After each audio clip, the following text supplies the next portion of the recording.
So now we're going to get right into the chaos and welcome our guest, Sarah Colonna, funny Hi. looking actress, comedian, wag. Do you ever get called a wag? I was really Um, excited to call you a wag. I know. I get kind of excited to be called one sometimes because I'm like, yeah, I guess I am a wag. And I used to watch that show Wags. God, me too. It was so good. I know. I was always like, really though? They were always on private planes. I'm like sitting on my Southwest flight trying to figure out why my life is different than theirs, but it's okay. Well, thank you for taking the time to join us, Sarah. I'm Nina. You've already met Ashley, and there's Yes. Victoria, and now you're officially a part of Classy Chaos. I feel I really have always felt chaotic, never classy. So I'm really excited to really up That's it. more how I am too. And they're trying to teach me to be classy. Usually I'd like take the conversation and turn it into something involving poop or other things and bring it down real quick. So pretty fun. She does, but she brings it up somehow. Somehow. Or we do. So you're joining us because you and Ashley actually had a chance to connect. And when was this, Ash? Her and her husband, Jon Ryan, were here a couple weeks ago, I guess, or almost a month ago now. Yeah. Because he officially retired from the NFL as a Seattle Seahawks. So they had him in to Renton and he got to sign the paperwork. And I mean, Sarah should talk about what that day was like and how cool it was to be a part of all of that. It was crazy. Yeah, it was really cool. They had talked about doing it last year because he actually, after Seattle, he went and played in the CFL. So he was still playing for quite a while, but he actually finally retired about a year and a half ago. So they talked about doing it last year. And then it didn't happen. The timing has to be so specific because they have to actually take a roster spot.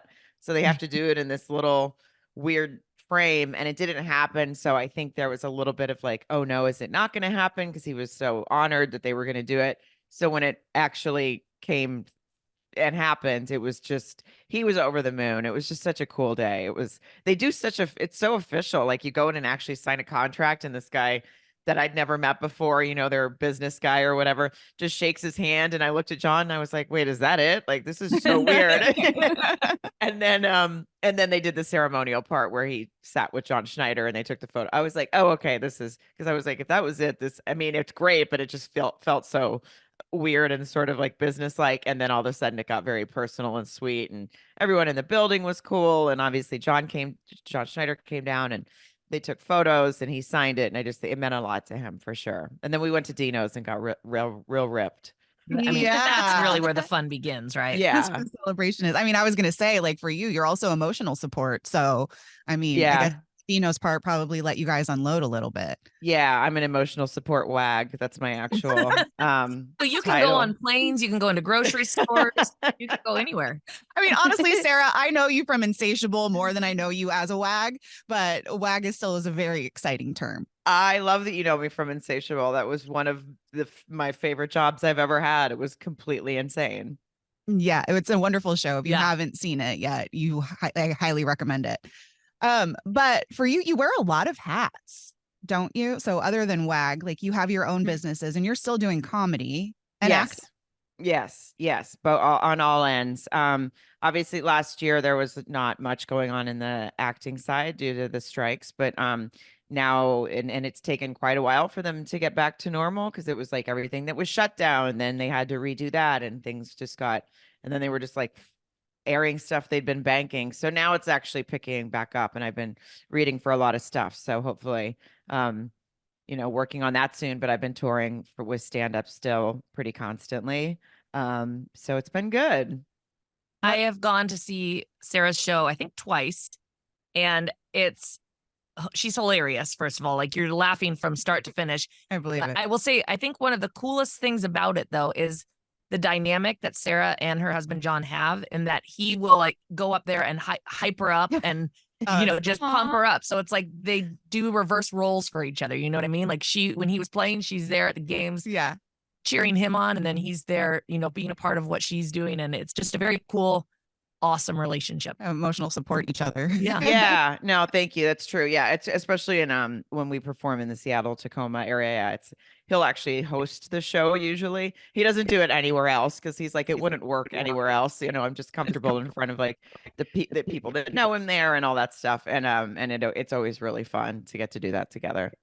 can we go backwards and talk about that whole courting process and when you guys met? And maybe this is just a generalization, but and maybe you've experienced this, Sarah. When you're a woman that has a microphone, when you're a woman that has a strong personality, sometimes you can scare away good people because they get a little intimidated.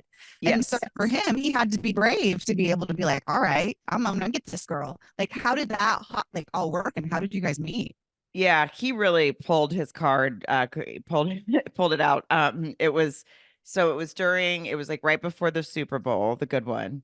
And he he basically DM'd me on Twitter, and our mutual friend Ross Matthews, who is a guy that I used to work with on Chelsea lately. He was a roundtable regular. I think he co-hosts Drew Barrymore now. He's a really hilarious guy, and he's a big Seahawk fan. So he was down on the sidelines, and Jon approached him and he said, "Can you hook me up with Sarah Colonna? I think we'd be a really good couple." And Ross was like, yeah, go win the game, and then I'll tell her that you're going to DM her and that you're not a creep." And something like that. And so Jon DM'd me, and then I was like, I don't know this guy. And Ross texted me and he goes, "Trust me, like I've never heard a bad word about him. People, he's like a fan favorite, all this." He's like, "You should just, obviously you should go out with him." He's like, "If not for you, do it for me." Um, so we started talking, and then they were going to the Super Bowl, and Jon said, "I'm a little busy this week, but Just I'd a love little. yeah, but I'd love to meet come and like meet you in person and take you on a date afterwards." And I was like, that was kind of hot, right? A little busy this week playing the Super Bowl.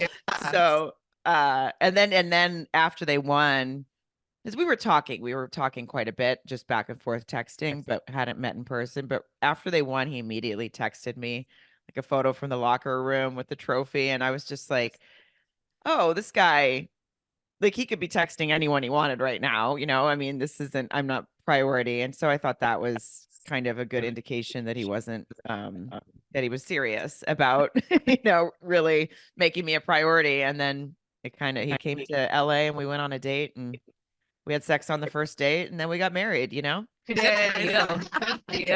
I mean, she got a picture from the locker room with a I Super know. Bowl trophy. I mean, like, not gonna do that. This means business.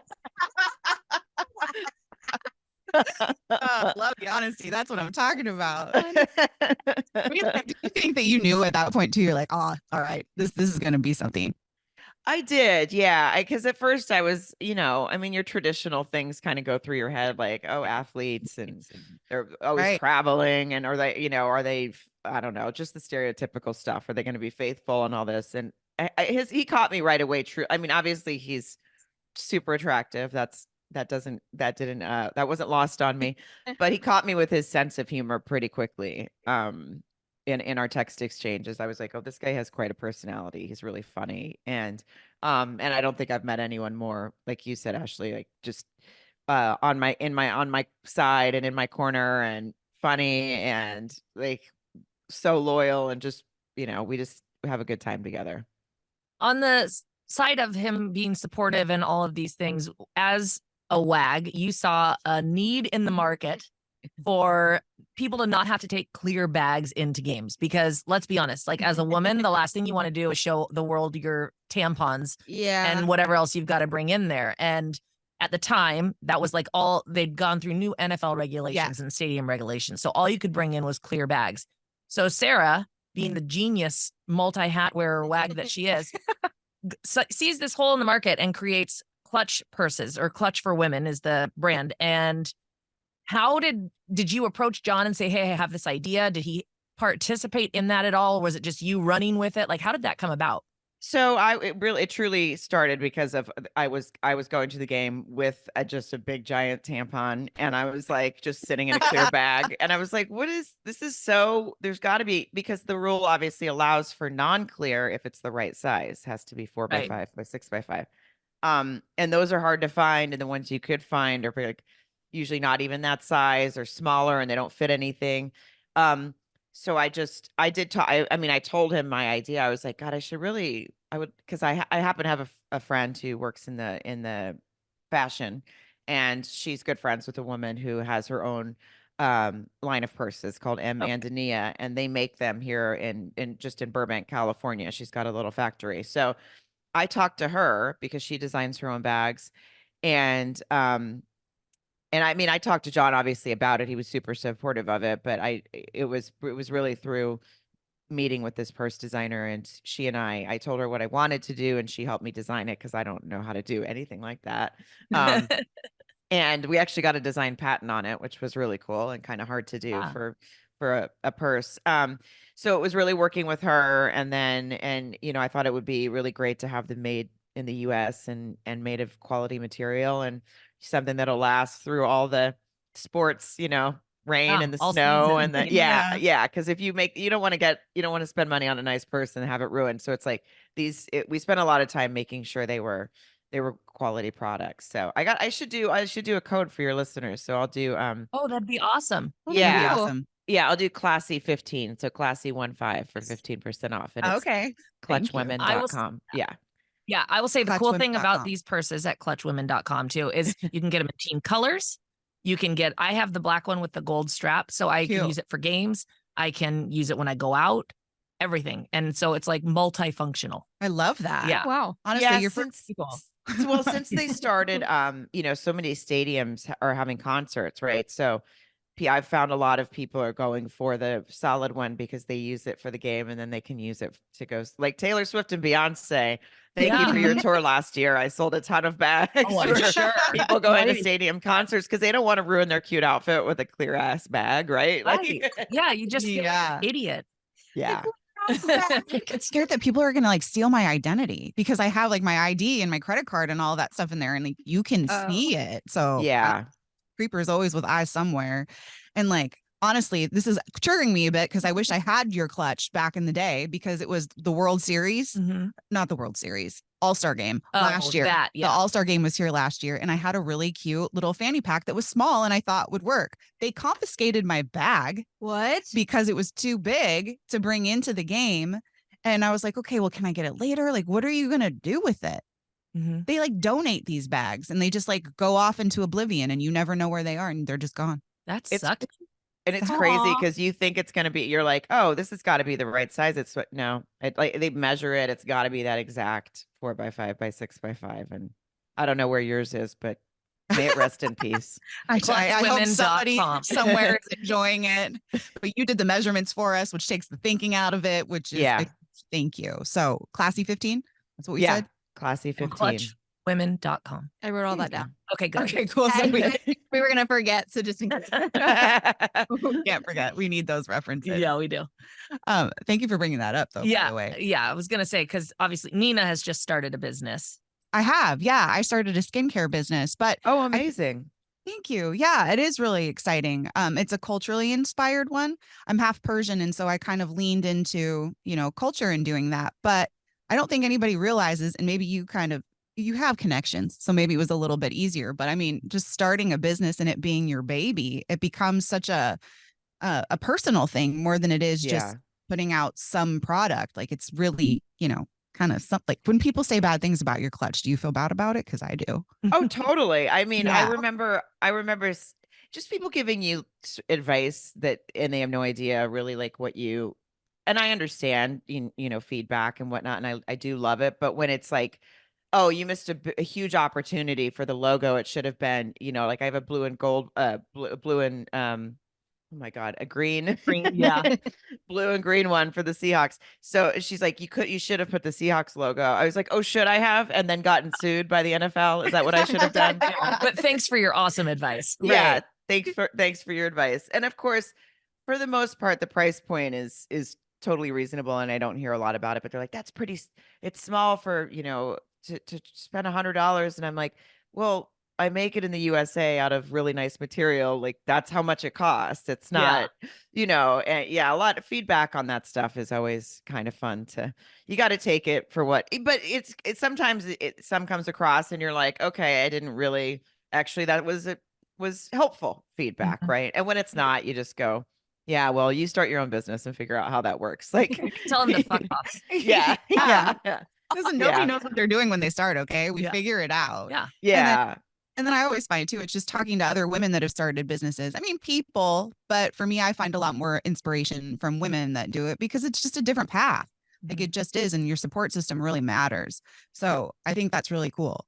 Yeah. And not to like get all deep and stuff, but I like to do that. But I like to do that because, you know, we covered some fun light stuff. But Sarah, like going back to the beginning, like, are you doing everything that you set out to do? I am. Yeah, I am actually. So thank you. That's a good question. And sometimes it doesn't feel like it. So it's good to actually have to think about it and say, I am. Yeah. I always wanted to do stand up. I always wanted to write. I always wanted to act. I've gotten to do all of them.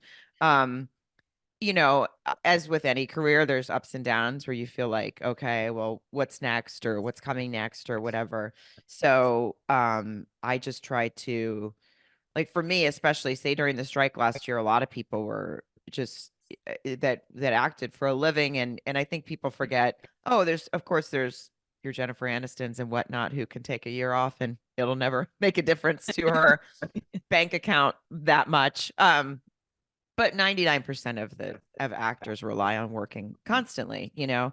So when it was taken away from a lot of actors and writers, obviously, last year, I was able to still go and do stand up and tour and keep myself busy. And so I thought, oh, I have to remember to be grateful for something like that because not everybody has, you know, or is trying, you know, when you focus on one thing, which a lot of people want to do, of course, and then you don't have the opportunity to do it, then you're just sort of left sitting there. So I'm grateful that I have that I can do all of those things. And when one of them's not as busy as the other, I can do the other one and focus on that. And I'm working on a TV pilot idea right now, so I keep myself busy writing that, knowing that that's a long-term process for it to actually get to air if it does and all that stuff. But at least I can tour in the meantime and do stand up and work on material that will actually feed the pilot. So it's kind of nice to be doing all of them. Can I ask which do you like better, like best? I mean, I'm sure you love them all, but like writing, acting, and stand up, like which one do you find yourself kind of being pulled to the most? I think it's like different in all of them. And stand up, when sometimes it just gets tiring to like last month I was gone for 3 weekends in a row and I was just, and you know, you're thinking about just being gone all the time. And I'm like, oh God, now it'd be great to have a job in LA just at home. You know, like when I was shooting Insatiable, even it was in Atlanta and I loved Atlanta and I loved being there. But it's like, I think all of a sudden a little bit of my dream is like, okay, now I want the one acting job that keeps me in LA for, you know, a couple of years that I just don't have to travel as much. But then when I don't do stand up, then all of a sudden I miss it. Right. So it's sort of like, both. I don't know. It's hard to say which one. I think right now though, I'm looking forward. I've been reading for some stuff that looks like it could come to fruition. So I'm like, oh, it would be nice to have a job at home and just mix it up a little bit that way. How difficult was it, like, to not only to just get a start in stand up, but did you find it more difficult to start because you were a woman? Like, did you feel like you had to prove yourself, you know, even more so than the men that you were, you know, working with? Oh, definitely. I mean, especially since, I mean, I started so long ago, you know, I've been like doing stand up probably for over 20 years now, you know, not getting paid for it in the beginning, but, and also I started in LA, which is kind of a weird space to start. I mean, for me, I didn't know any better. So it was sort of like ignorance is bliss, but other people who come from, say, I don't know, like Chicago, a place where there's a good stand-up scene, but it's a smaller community of people.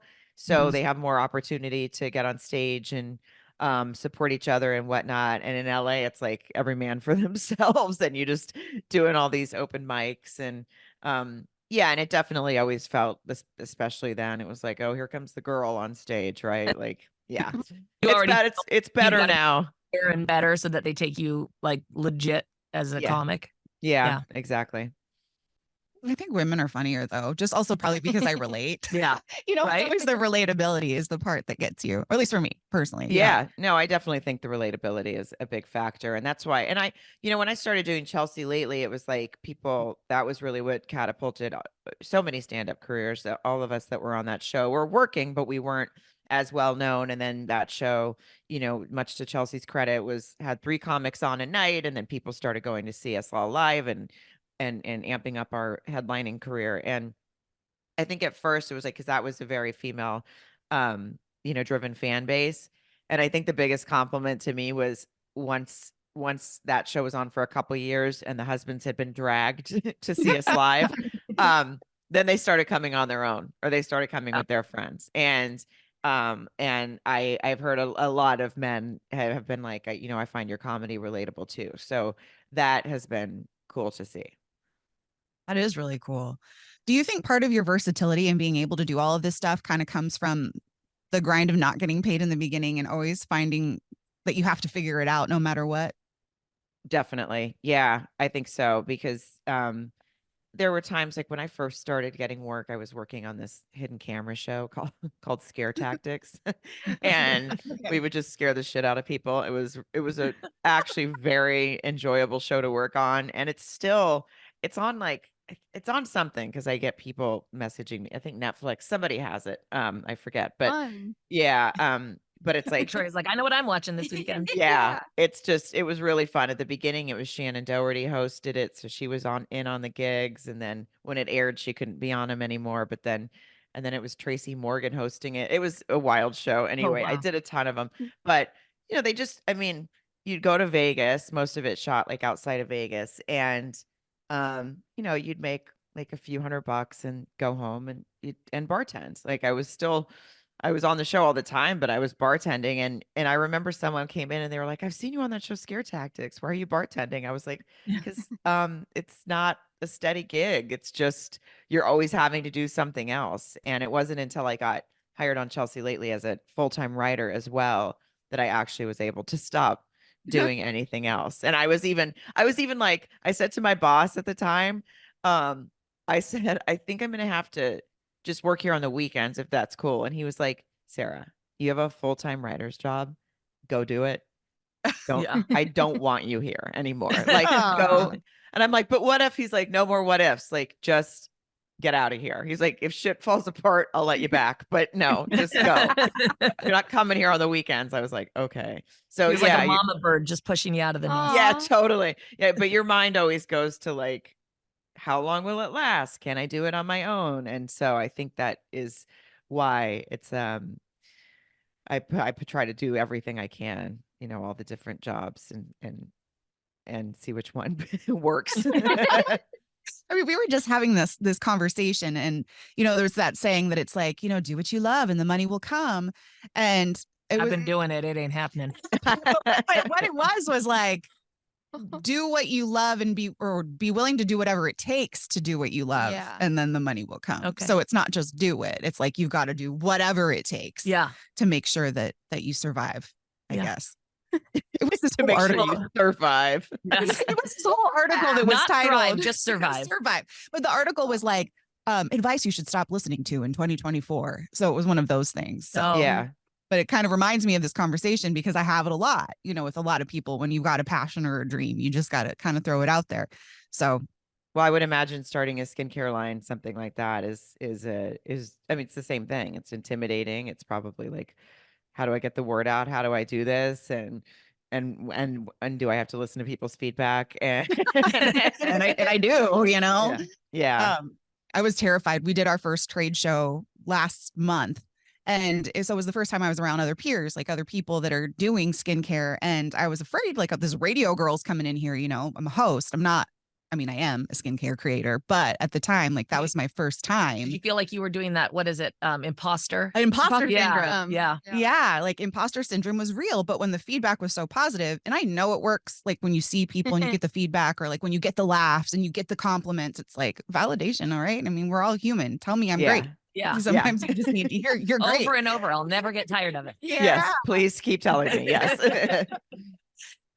But I mean, that comes to fear. That comes to, you know, forcing yourself to do things outside of your comfort zone. So, Sarah, because, you know, there's a lot of people that you encounter, and I'm sure you do too, that are like, I want to be a comedian. I want to act. I want to start a business. What would you say to somebody, or what's your trick for yourself? Did you ever experience fear or the stage fright or the, you know, any of that discomfort? Definitely. And like, I mean, there was one time when I just like bombed. Oh, I just bombed right in front of every agent. It was a comedy festival, or it was like a big night. And anyway, I just ate it. I just had like because I hadn't really done that before. So I was new to it. And I was like, oh, well, this all got laughs. So obviously it's always going to get laughs. And I go sauntering on stage right before Drew Carey. So this was quite a while ago, but everyone was there to see Drew Carey, and up comes me. And they were just like, who is this? We don't care. Just staring at me. I had agents there. I had all, and it was just this huge, it was supposed to be like a showcase to get into this big festival. And I just ate it. And then I just went in the bathroom and cried and waited for everyone to leave before I left the bathroom stall. And I was like, and it was awful, but it was also like, okay, so it takes hard work. It's not just sort of like, oh, this worked once, so this will always work. It's like reading the audience, understanding who your place in the night, like just all the thing, not bailing on something when it's not working. Like, so it was a tough lesson, but I guess I'm glad it happened.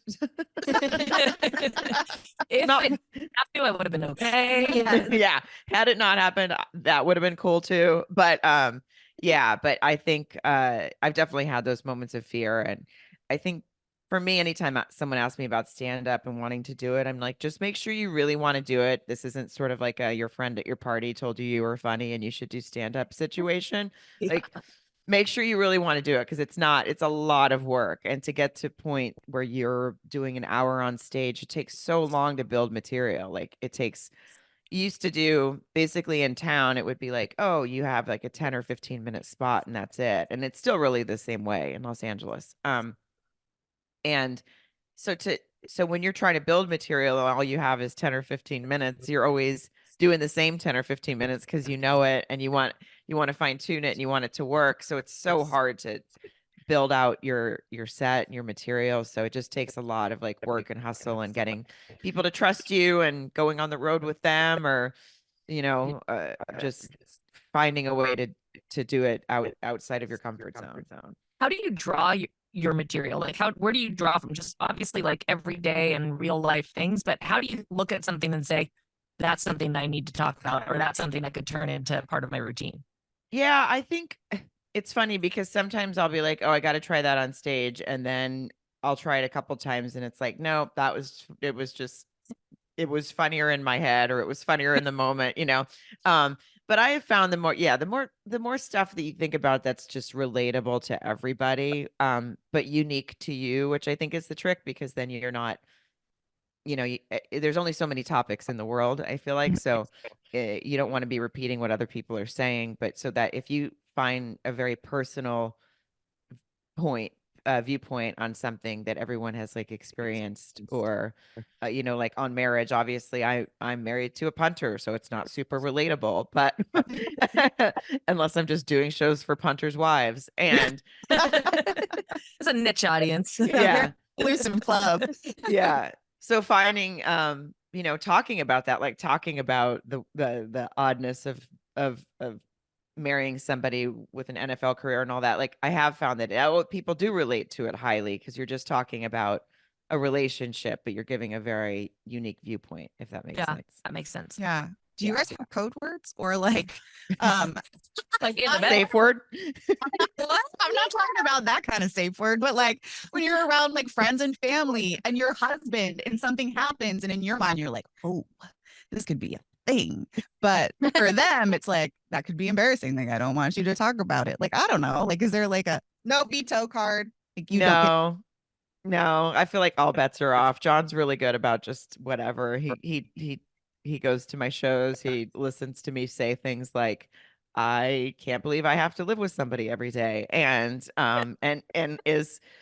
he laughs because he gets it. Like, we didn't get married till I was 40, so I have a lot of material about the fact that that it's when you're single all through your 30s, and then all of a sudden, no matter how much you love someone, but they're there every day, you're like, what? And then he retired, and I'm like, oh my God, now you're just home. So do you do anything?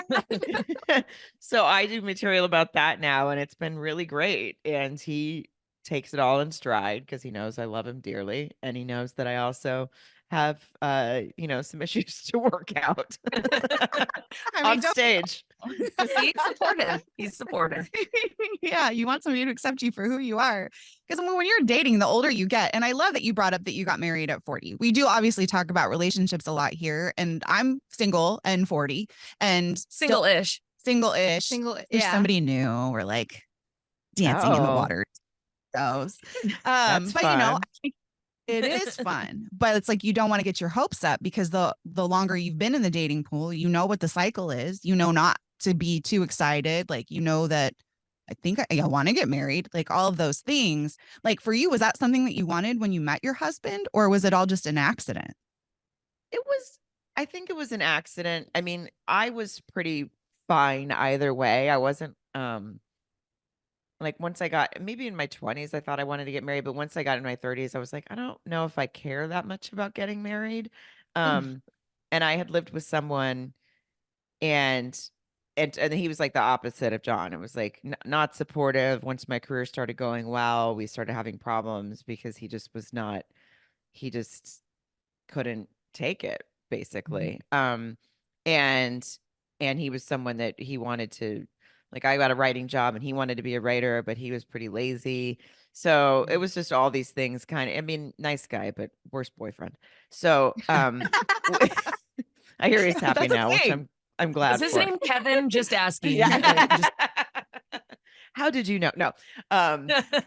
So we anyway, we broke up, and I was just like, oh, I just like being alone. And I wasn't dating. I was having fun, but I wasn't dating, and I didn't care. And I remember feeling like I wrote about this in my book. I was like, I felt like I had to be defensive of the fact that I was happy single, and it was really getting old. I was like, no, I'm not, there's no misery that I'm covering up. I'm happy. Like, I like it. I like nobody else being in my space. I like doing my own thing. I like focusing on my career. Like, it's all good. And so when I met John, and I mean, it was pretty quick. It was just after a couple months that I was like, oh, I could totally marry this guy. This is a whole different situation. Like, I can That's see awesome. it. Yeah. I felt like I was like, oh, it would be a partnership, and it's not, it's all the things. So it definitely was, I guess, an accident in that sense. And worth holding out for Mhm. and not settling Yes. into a situation. Yeah. You know, it's like age is whatever. I know It's you true. know this, Sarah, but this is my exclamation point on what she was saying. Yeah. No, it's totally true. I mean, I have friends all the time that I'm like, it's not, don't stress about it, or or a lot of times, because I talk about that on stage, when women and men afterwards will be like, okay, you made me feel better. Like, Yeah. I'll find my person when I'm supposed to, or I won't, and it's all good. Like, focus on what's making you happy. Well, and here's the thing, right? You'd rather wait to find your person and it's worth the wait, or if you don't find the person, it's better than being with the wrong person and being Yeah. unhappy. Yeah. So you got to be comfortable with yourself and happy with yourself before you can even allow anybody else in anyway. And I Yeah, think what helps. take that, Kevin. Yeah, Kevin, take 2 of these, bitch. He was a real dick. I mean, it sounds like it. Avoid that, Kevin. Yeah. But I'm thankful for you sharing the stories about like how your man is so supportive though, and how you're so Yeah. supportive. And the more I think anybody hears about relationships like that, like we make Ashley talk about her and her husband all the time because they're that way too. And so it's an important reminder that it exists. And as long as you know that, there's no reason for you to put yourself in a situation that's anything less, in my opinion. My humble opinion. I 100% agree. I like that because I feel like a lot of times I see relationships sometimes like where it's not like that. Like one person doesn't fully support the other, but they stay in it and they keep going with it. And I'm in my head, I'm just like, why would you want that? Like, why would you not want to have someone who's just like cheering you on, or someone who's just like there, like if you have a question, or like, you know what I mean? Like, I don't get that. Victoria is in her early 20s, and one of her friends, she just told me the story and it blew my mind. I don't know if we told you yet, Ash, but one of her probably on one of those podcasts you did without me. Oh, okay. Okay. Ashley goes to the Bahamas one time. Yeah, I did. And they were like, oh, we got a podcast without her. Finally. Well, one of Victoria's friends is in a relationship. The guy was cheating on her for 6 months. So their fix was to go to therapy. You're in your early 20s. and ladies, let me please get your view on this. If you're in your early 20s and you're in a relationship, is there any reason you should be in therapy with another person and your partner? No. I mean, Maybe therapy for yourself. Yeah. Yes. Therapy for yourself. Sure. In your 20s. I'm definitely pro therapy, but if you're having to go in your 20s with your partner, I'd say that's the biggest red flag. And like you said, yeah, maybe go on your own and figure out why you're sticking with this partner who isn't giving you what you deserve already in your 20s. Like, I don't know. Doesn't sound good. I think I brought this up on one of the podcasts I was here, and I watched a lot of reality television with my husband Mark, and it's amazing the amount of times they will say like, being in a relationship is really hard, marriage is really hard. I'm like, it's not fucking hard if you married the right person. Really? Like, it's yeah, you're gonna have some ups and downs and some arguments, and you're getting to learn each other and all these things, but that's not hard. That's just kind of part of life and part of growing together and growing individually together. And it's baffling to me how many times people will just throw this out there. Well, it's really hard. It's like, it's really not. And if you are actually in the correct relationship, or if you're the correct person you should be in the relationship, it shouldn't be that difficult. I'm so glad you said that, because John and I are, every time my husband actually got me watching bad reality TV. If everyone always thinks it's the opposite, but MILF Manor, just throwing that out there. What? No, okay, just me. Go on. I couldn't. I tried to watch MILF Manor, and then when it was the first episode, and they made them like blindfold. They were blindfolded, and they had to feel their own son's bodies to try to figure out which son it was. I was like, I can't. I actually have a line, and they crossed it. I had no idea. Oh, is the MILFs, and then it's the young guys, and then the young guys' dads come in, and they're competing against their own fathers. Or the lady's hand. Yeah. Or like the woman's hand. Yeah. Anyway, okay. Sorry, I took us down a terrible reality. Like, there's bad reality TV shows, and then there's MILF Manor, and I need to stop, and I can't. I started spiraling. Yeah. Back Okay. to Sarah watching so bad John TV. got you into bad reality TV.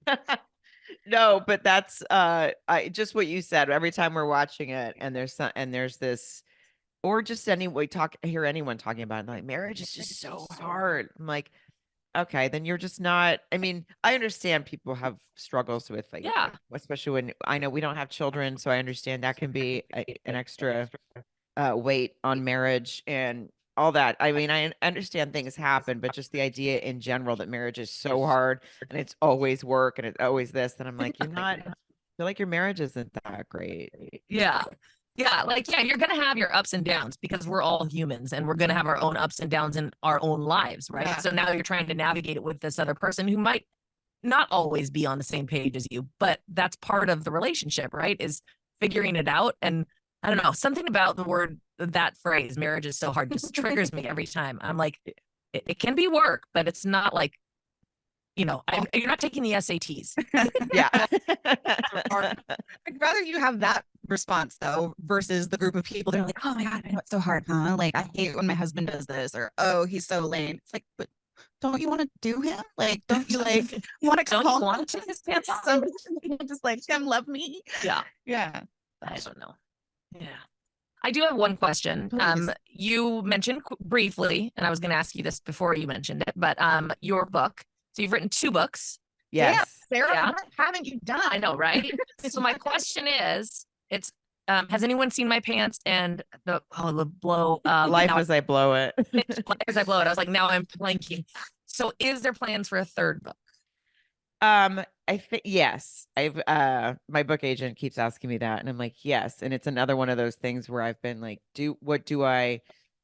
it's one of those things where I'm just stuck on, like, what do I want to say? Because, like, the first one was really kind of just about,